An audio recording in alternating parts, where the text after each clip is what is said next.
내일의 품격, 김성환의 시사야에서 챙겨가세요. 하루를 마무리하는 시간 꺼내보는 당신의 지식 창고, KBS 1라디오 김성환의 시사야.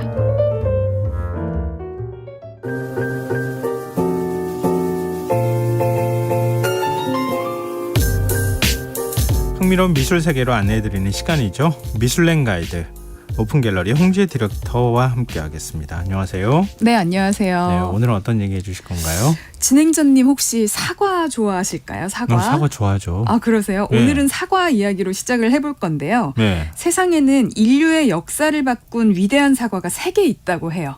떠오르는 거 있으세요? 일단 가장 먼저 뉴턴의 만류인력. 아, 네, 그렇죠. 사과가 네. 떨어지는 거를 보고 막 뭐 그랬다더라라고 하는 설이 있죠. 네, 맞아요. 3대 사과는요. 아담과 이브의 사과, 뉴턴의 사과, 그리고 오늘 말씀드릴 화가인 폴 세잔의 사과라고 하는데요. 요즘에는 스티브 잡스의 사과까지, 그러네요. 진짜 사과는 아니지만 그렇게 4대 사과라는 말도 있습니다. 어쨌든 오늘은요, 폴 세잔에 대해서 이야기를 나눌 건데요. 세잔의 사과가 유명하다고들 하는데 대체 네. 그 사과가 뭐 그리 대단한 역할을 한 건지, 그리고 또 우리가 지금까지 프리다 칼로나 샤갈, 달리처럼 예술가의 뮤즈라거나 혹은 고흐와 고갱, 클림트와 에곤실레처럼 스승과 제자 사이의 예술가라거나 네. 그런 얘기들은 많이 나눴는데요. 오늘은 화가인 세잔과 절친이었던 소설가 에밀 졸라와의 관계에 대해서, 그러니까 일명 예술가들의 흔들린 우정 한번 드려보고자 합니다. 끈끈한 우정이 아니고 흔들리는 우정요? 네. 근데 세잔과 에밀 졸라가 친구였다는 사실은 몰랐어요. 정말. 네. 그렇게 이제 알려져 있습니다. 근데 네. 좀 어느 정도 친한 관계였어요? 어떻게 해서 만난 관계예요? 정말 막역한 관계였어요. 오. 그랬다가 이제 나중에 어떻게 될지 오늘 네. 한번 이야기 잘 들어주세요. 예. 우선 세잔에 대해서 먼저 말씀을 드리면요. 네. 폴 세잔은 현대미술의 아버지라고 불립니다. 왜냐하면 세잔 이전과 이후의 미술 경향이 완전히 다르거든요. 네. 세잔 이전에는 인상주의 화가들이 주류를 이루었습니다. 네, 그렇죠. 물론 인상파 화가들도 그 이전에 사실주의 화가들에서 벗어나서 새로운 시도를 한 작가들이었는데 사진기의 발달로 더 이상 대상을 똑같이 그리는 재현에서 벗어났죠. 시간에 따라서 달라지는 빛을 작가의 개성대로 표현하기 시작했다는 말씀이 여러 번 들었던 것 같은데 네. 세잔도 인상파 전시에 참여했던 적도 있었어요. 네. 그런데 세잔 이후는 무엇인가 하면 여러 가지 사조들이 열립니다. 네. 탈인상주의, 입체파, 야수파, 미래파 등등이 다 세잔의 영향을 받고 이제 열린다는 거죠. 그 다 세잔의 영향을 받은 거예요? 네, 맞아요. 참고로요, 제가 탈인상주의라는 이제 그 단어에 대해서 예전에는 후기 인상주의라고 배우셨던 혹은 들어보셨던 분들이 계실 거예요. 맞아요. 저 학창 시절에 후기 인상주의라고 네, 저도 그렇게 배웠는데 이게 이제 참고로 팁 하나 상식적으로 말씀드리면 이게 영어로 하면 포스트 임프레셔니즘이거든요. 네. 임프레셔니즘이 인상주의인데 앞에 포스트가 붙었는데 포스트는 사실 그 이후 오히려 이전과는 다른 거라는 뜻인데 예전에 번역을 할 때 후기 인상주의라고 하니까 같은 인상주의에서 전기가 있고 후기가 있나 보다. 같은 건데 그냥 반 나눠서 뭐 상반기냐 하반기냐 이 느낌으로 좀 인식을 했었는데 요즘은 인상주의에서 오히려 이제 벗어난 사조다. 이래서 탈인상주의로 용어를 좀 바꿔서 사용하는 편입니다. 어쨌든 세잔이 뭔가 여러 화파들의 문을 여는데 도움을 준 것 같은데 대체 세잔이 무슨 역할을 했는가 궁금하시겠죠? 세잔의 역할은요. 더욱더 철저하게 못 그리기 시작한 겁니다.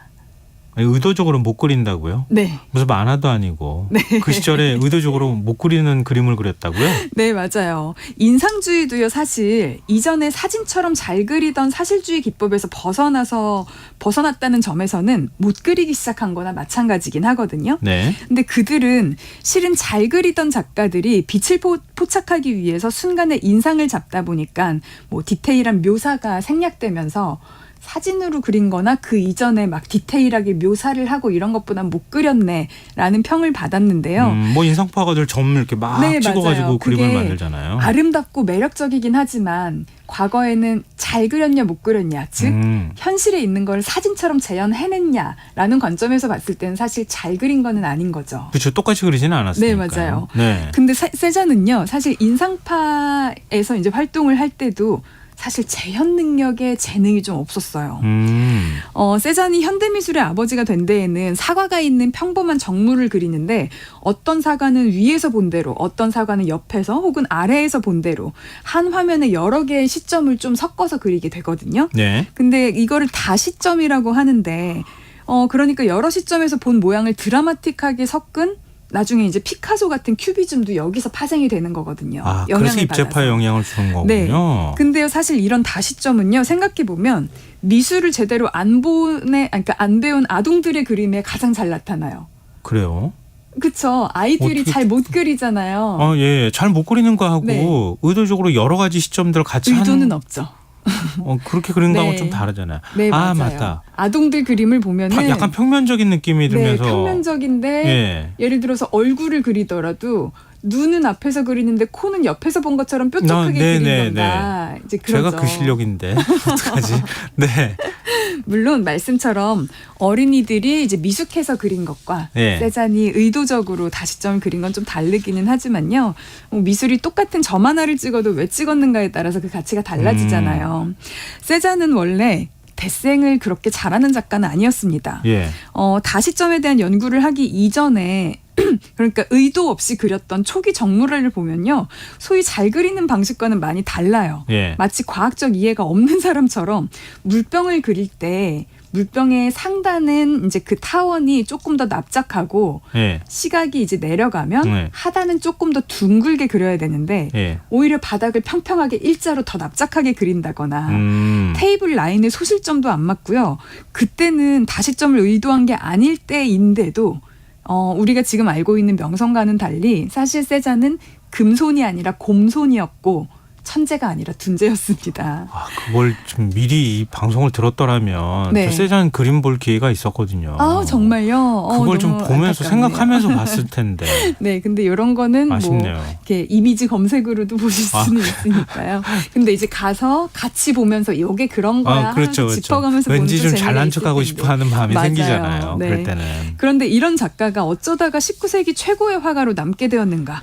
이제 그런 게 미련한 곰 같은 우직함에 있었습니다. 열심히 그렸다는 거예요? 아니면 좀 다른 의미예요? 약간은 융통성이 없이 한 우물만 팠다라고 볼 수가 있는데요. 오랜 기간 동안 그림이 사진 같다는 말은 칭찬이었어요. 언제부터였냐면 1400년대 르네상스 시대에 개발된 원근법 이후로 500년 가까이 어느 누구도 깨지 못한 성역이었는데요. 원근법대로 이제 그리는 것이 이 어려운 거를 세잔이 해낸 겁니다. 세잔의 작품은요, 언뜻 봐서는요, 사실 막 좋다고 느끼지는 않는 것 같아요. 약간 그림색도 좀 칙칙한 맞아요. 느낌이에요. 좀 어둡고 정물화 대중적으로 그렇게 그렇고. 사실은 사랑받는 작가는 좀 아니었어요. 모네나 르누아르 작품들은 되게 예쁘잖아요. 막 파스텔톤도 많이 들어가고. 근데 혹은 고흐의 그림처럼 묘한 개성이 느껴지지도 않고. 근데 세잔의 그림이 미술사의 기념비가 된 이유는 바로 영원할 것 같은 이 진리인 원근법을 대놓고 파괴했기 때문입니다. 이거를 저는 대놓고 못 그리기 시작했다라고 표현을 드린 거고요. 세잔이 초년 시절에도 원근법이나 소실점 등의 원리를 잘 못 지켰던 이유를 생각을 해보면요. 세잔이 이제 이거를 볼 때, 사물을 볼 때 눈을 깜빡일 때마다 사물의 형태가 달리 보이는 거예요. 자기가 그렇게 느낀 거예요? 네, 사실은 인간의 눈은 두 개라서요. 왼쪽 눈으로 초점을 맞추냐, 오른쪽 눈으로 볼 때냐, 이것도 사실 달라지긴 하거든요. 맞아요. 그러면서 사람이 아무리 동일한 시점에서 그 찰나를 보려고 하더라도 조금씩 미세하게 움직이잖아요. 1cm든 2cm든. 깜빡깜빡 여러 번 해보면 알잖아요. 맞아요. 머리도 움직이고 그러다 보니까 보이는 대로 그리려다가 보니까 자꾸 한 초점으로만 포착해내는 사진과는 다르게 사물이 막 찌그러지듯이 막 쟤 못 그려. 라고 이제 생각을 하게 되는 거죠. 그럼 둔재가 아니네요. 천재인데요. 그렇게 생각을 하시나요? 근데 그 당시에는 다들 원근법에 따라서 그렸기 때문에 쟤 못해 이러면서 이제 재능이 없다는 사람들의 비난과 조롱 속에서 사물의 본질에 다가가기 위해 이제 끈질긴 고민 끝에 말씀처럼 다시점을 적용을 이제 의도적으로 하게 되고 이게 훗날에 이제 천재 이렇게 그런 평가를 받게 된 거죠. 그러니까 탈인상주의 이렇게 우리가 얘기했지만 네. 입체파도 사실은 저는 피카소가 만든 줄 알았어요. 처음 시작했는 줄 알았더니. 입체파는 피카소가 만들었지만 세잔이 없었다면 피카소가 그 아이디어를 해낼 수 있었을까? 세잔과 피카소 사이에도 입체파하고 거의 비슷하게 네. 여러 가지 형태의 어떤 네, 맞아요. 모든 그런 것들이, 화가들 꽤 있었더라고요. 네, 모든 것들이 그 단계가 있기 때문에. 근데 네, 맞아요. 누가 가장 그거를 유명하게 이제 발전시켰는가라고 해서 사실 역사는 승자들의 기록 아니겠습니까? 그러네요. 피카소가 승자로 남은 거죠. 근데 어쨌든 이런 비난과 조롱 속에서 버텨낼 때 꾸준히 그림을 그리게 용기를 준 사람이 바로 소설가 에밀 졸라였어요. 근데 같은 화가도 아니고 네. 소설가가 용기를 줬다는 거잖아요. 네, 맞아요. 이 둘은요. 예. 유명해지기 전에 만났고요. 예. 13살 때 중학교에서 만났어요. 중학교 동창이에요? 네, 맞아요. 아, 그래요? 네. 세잔이 이제 고향이 프랑스 남부의 엑상프로방스인데요. 네. 에밀 졸라는 이탈리아인과의 효녀리라는 이름으로 놀림을 받았어요. 그리고 이름도 에밀 졸라라서 막 고르곤졸라라고 놀리기도 하고 별명이. 네. 네. 게다가 좀 졸라가 허약해서 또래들에게 맞고 다니기도 했는데 이를 본 세잔이 이제 졸라를 여러모로 도와줍니다. 네네. 둘은 단짝이 돼서 산과 들로 놀러 다니면서 졸리는 이제 숲에서 신문이나 책을 보고 세잔은 그림을 그리면서요. 나중에 네가 그림 그리고 그러니까 네가 글 쓰고 내가 사파 그리면 되겠다. 그러면서 둘이 같이 꿈을 키워 나가는데요. 네. 근데 이 둘은요. 가정 환경에서 차이가 많이 났어요. 예. 세잔은요. 은행 설립자인 아버지를 둔 부유한 집안에서 태어났고요. 네. 아버지는 자본 시스템에 밝아서 세잔이 미술하는 거를 싫어했고 오히려 그 사업에 도움이 될 만한 법률인이 필요하다 보니까 예. 법 공부를 하길 원했습니다. 그리고 실제로 세잔은 법대에 들어갔어요. 자퇴를 하긴 했지만. 네. 근데 반면에 졸라는요. 토목기사인 이탈리아 아버지와 프랑스 어머니 사이에서 태어났는데 졸라가 7살 때 아버지가 사망을 해서 가난한 이민자의 편부모 가정으로 자랐죠. 근데 그래도 둘 다 예술적 재능이 있었기 때문에 그리고 이제 또 서로 친했지만 가정 환경에 따라서 어쩔 수 없이 삶을 살아가는 태도는 좀 달랐던 것 같아요. 어떻게 달랐을 것 같으세요? 요즘 영화나 드라마에 많이 나오잖아요. 네. 왜 한 사람은 꼭 부자고 부잣집 네. 자녀고 또 다른 한 사람은 이렇게 찢어지게 가난한지 모르겠어요. 네. 근데 보통은 그런 경우에 갈등이 있는 경우가 많은데 네. 둘이 친구이고 재능도 있단 말이에요. 근데 아무래도 돈이 없거나 가정 환경이 어려운 경우에는 네. 어떻게 해서든 성공하려고 하거나 돈을 벌려고 하잖아요. 네, 맞아요. 네. 두 사람 성향은 완전히 달랐을 것 같은데요. 맞아요. 부유한 형편이 아니었던 졸라는 빨리 성공해야겠다는 목표의식이 더 강했습니다. 다행히 재능이 있었기 때문에 빠르게 주목을 받았어요. 반면에 세잔은 태생적으로 기교나 눈속임 같은 것들을 이제 좀 못 견디는 그런 성향이었는데 인상주의 활동을 같이 하던 화가들이 하나둘씩 유명해졌거든요. 네. 그러니까 인상주의도 처음에는 뭐야 원근법도 그러니까 막 이렇게 대충 점이나 찍고 잘 못했네라고 네. 했지만 네. 점차 그들의 이제 그런 영역들이 이제 막 재능을 인정받으면서 하나둘씩 유명해졌는데 세잔은 인상주의의 회의를 가지면서 이제 세상과 타협하지 않았거든요. 네. 그러니까 인상파 동료들도 너 그렇게 자꾸 칙칙한 거 하지 말고 이런 거 해봐라고 조언을 했지만 처음에는 안타까워하다가 결국에는 막 한심해하기도 하고. 조롱과 비난을 했다고 하는데요. 네. 졸라는요, 이제 둘이 친구잖아요. 네. 성공해서 먼저 파리, 이제 그 도시로 간 다음에 세잔을 파리로 불렀어요. 예. 그러면서 자기가 미리 사귄 유명한 예술가 친구들을 소개를 해주기도 했거든요. 근데 세잔이 사회성이 굉장히 떨어졌어요. 예. 네, 사람들이 막 칭찬을 하면 그걸 동정으로 받아들인다거나 이제 막 그런 식으로 워낙 툴툴대기도 하고 행동도 좀 거칠고 그러다 보니까 거기에서 소개받은 그런 파리지앵들과도 깊게 사귀지 못했고 심지어 그림도 인기가 없다 보니까 세잔만 늘 그 자리인데 네. 에밀 졸라는 이제 점점 이렇게 계속 올라가고 승승장구를 했죠. 세잔이 좋게 말하면 우직하고 나쁘게 말하면 융통성이 없어요. 그리고 이제 손도 빠르지 않아서 그림을 그리는 사이에 사과가 썩기도 했고요. 하도 오래 둬서 찌글찌글하고. 예. 사과 말고 생 빅투아르 산이라는 그 산도 집요하게 반복해서 그렸는데 샛길부터 특정 나무 위치까지 줄줄 외울 지경으로 이제 그럴 경지에 올랐는데 동네 사람들은 세잔을 산에 미친 사람 막 이제 그렇게 말을 할 정도였죠. 네. 그러니까 이게 어떻게 보면은 한우물만 파는 우직한 건데 어떻게 보면은 반응이 없으면 또 옮겨서 다른 시도를 해볼 수도 있는데 계속 한 거죠. 사람들은 이 인상주의에 비해서 어두운 화풍의 그 사과나 산 그림에는 관심이 없었죠. 그래도 계속 그립니다. 미친 사람처럼 반복해서요. 열정이 넘친다고도 볼 수 있겠고 어찌 보면 부잣집 자식이라서 그런 거 맞아요. 환경이 또 되니까. 예. 근데 또 그 아버지께서 좀 젊었을 때는 도움을 주다가 세잔이 빛을 보기 시작한 게 50대 중후반이거든요. 아, 늦게 그랬군요. 네, 한 30대부터 이제 이미 지원을 끊다 보니까 그 과정에서 도움을 줬던 것이 또 에밀 졸라였어요. 세잔의 어머니로부터 돈을 받아서 그러니까 매달 졸라에게 몰래 전달을 해주기도 하고요. 예. 생활비야 어머니께서 주셨어 이러면서 혹은 다른 친구한테 돈을 빌려서 너 돈 필요하지 이러면서 그냥 세잔의 집에서 준 것처럼 전달해주기도 했어요. 정말 좋은 친구죠. 그렇죠. 근데 둘 사이에 사달이 납니다. 그거 봐요. 그렇다니까요. 제가 그러니까요. 영화 얘기했었잖아요. 맞아요. 네. 어떤 일 때문에 그런 거예요? 1886년 그러니까 이들이 이렇게 46살일 때 그러니까 40대 중반이죠. 예. 졸라는 이미 유명하고 세잔은 아직 제자리일 때 실패한 화가인 채로 알아봐주지 않는 그림을 반복해서 그리면서 둘의 차이가 점점 벌어지던 그 찰나에 에밀 졸라가 작품이라는 소설을 발표를 하는데요. 네. 이 소설이 세잔의 열등감에 불을 지핍니다. 이 작품이라는 소설은요, 당시 프랑스 파리 예술가들이 겪는 그런 창작과 고뇌와 불안한 삶을 그렸는데요. 소설 속 주인공이 화가예요. 랑티에라는 화가가 소설 주인공인데 네. 폴 세잔을 떠올리게 만드는 거예요. 왜냐하면 소설 속에 세잔과 졸라의 어린 시절 이야기가 다수 담겨 있거든요.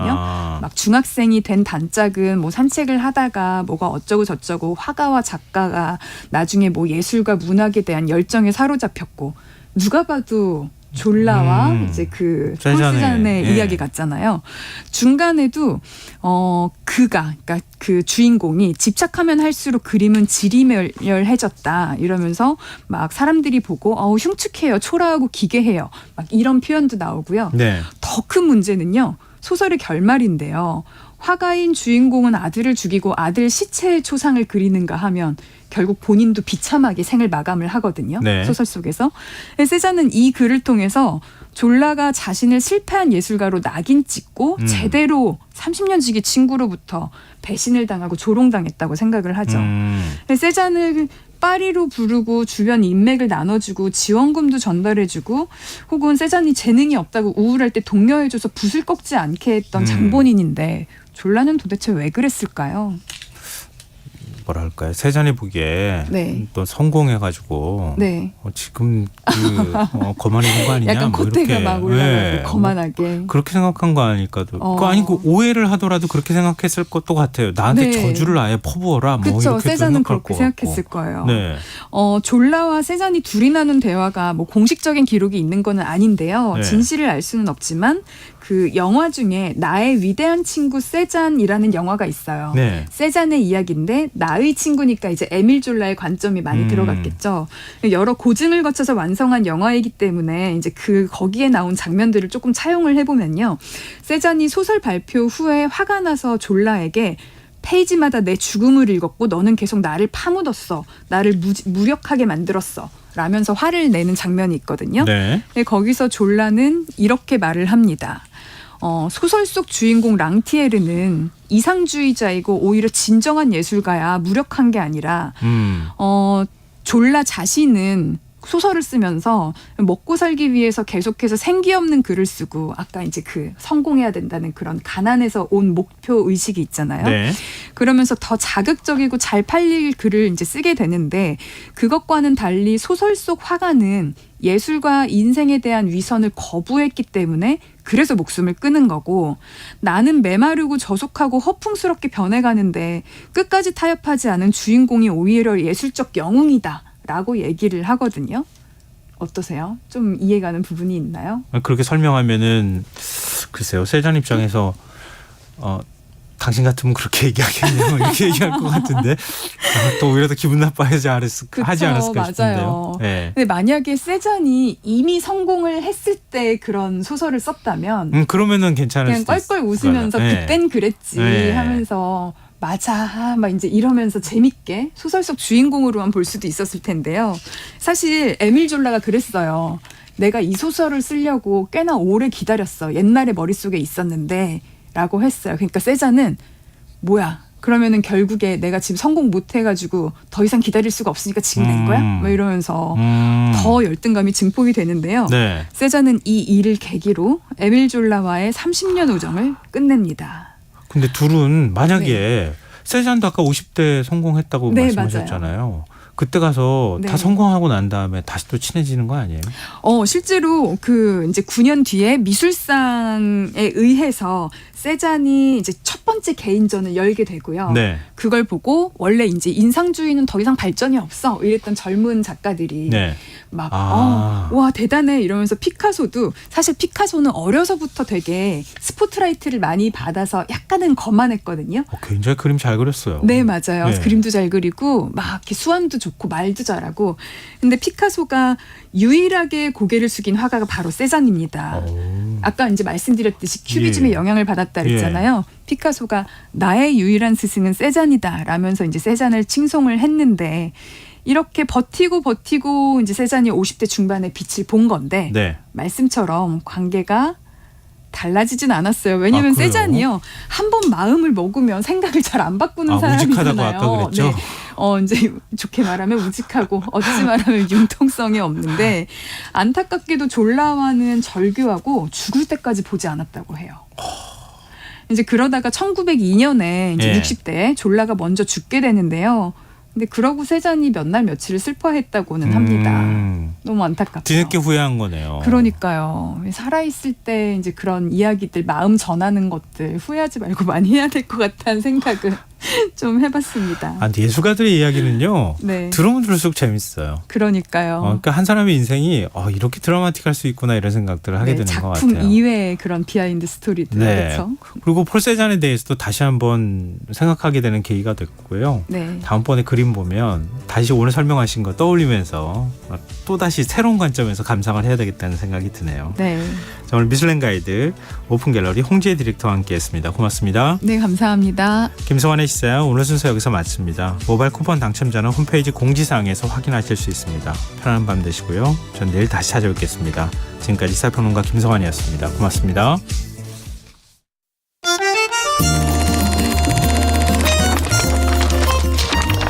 강유정의 영화관, 정여울의 도서관.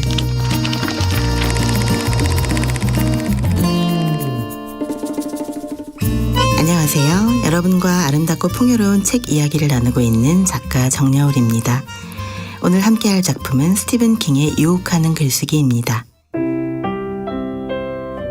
스티븐 킹은 영감이 찾아오는 순간에 대해 이렇게 설명합니다. 뮤즈는 분명히 존재하지만 그가 여러분의 집필실에 너울너울 날아들어 여러분의 타작이나 컴퓨터에 창작을 도와주는 마법의 가루를 뿌려주는 일은 절대 없다는 것입니다. 뮤즈는 땅 밑에서 지낸다고 합니다. 창작의 뮤즈는 하늘 높은 곳에서 날아다니는 것이 아니라 지하실에서 살고 있습니다. 그러므로 오히려 우리들 자신이 뮤즈가 있는 곳으로 마치 지하 갱도로 내려가는 광부처럼 용감하게 내려가야 합니다. 지하실에 내려간 김에 뮤즈의 거처도 잘 마련해줘야 합니다. 창작의 영감을 주는 뮤즈를 일깨워 씨름하며 낑낑거리는 힘겨운 노동을 피하지 말아야 한다는 뜻입니다. 스티븐 킹은 이렇게 말합니다. 글을 쓸 때는 문을 닫을 것, 글을 고칠 때는 문을 열어둘 것. 다시 말해서 처음에는 나 자신만을 위한 글을 쓰며 온 힘을 다해 나 자신이 되려고 노력하지만 글을 다 쓴 뒤에는 바깥 세상을 향해 귀를 열어두고 그 어떤 비판의 목소리도 받아들일 용기가 필요하다는 뜻이 아닐까요? 스티븐 킹은 간결한 글쓰기를 추구합니다. 온갖 형용사와 부사들로부터 탈출하라는 것이지요. 그는 지옥으로 가는 길은 수많은 부사들로 뒤덮여 있다고 말합니다. 글을 쓸 때는 그 어떤 단어도 더 뺄 수 없도록 명료하고 간결하게 쓰라는 것입니다. 하지만 이를 위해서는 오히려 더 많이 읽고 더 많이 써야 합니다. 마지막에는 줄이는 것이 일이지만 일단 글을 쓰는 과정에서는 무조건 많이 읽고 많이 쓰는 평소의 노동을 무시해서는 안 됩니다. 글쓰기의 목적은 결국 살아남고 이겨내고 일어서는 것입니다. 글을 쓰면서 행복해지는 것, 그리고 내 글을 본 독자들의 삶 또한 행복해지는 것이지요. 온 힘을 다해 책을 다 쓰고 난 뒤 느낄 수 있는 뿌듯함, 온 힘을 다해 책을 다 읽고 난 뒤 비로소 느낄 수 있는 감동, 그 눈부신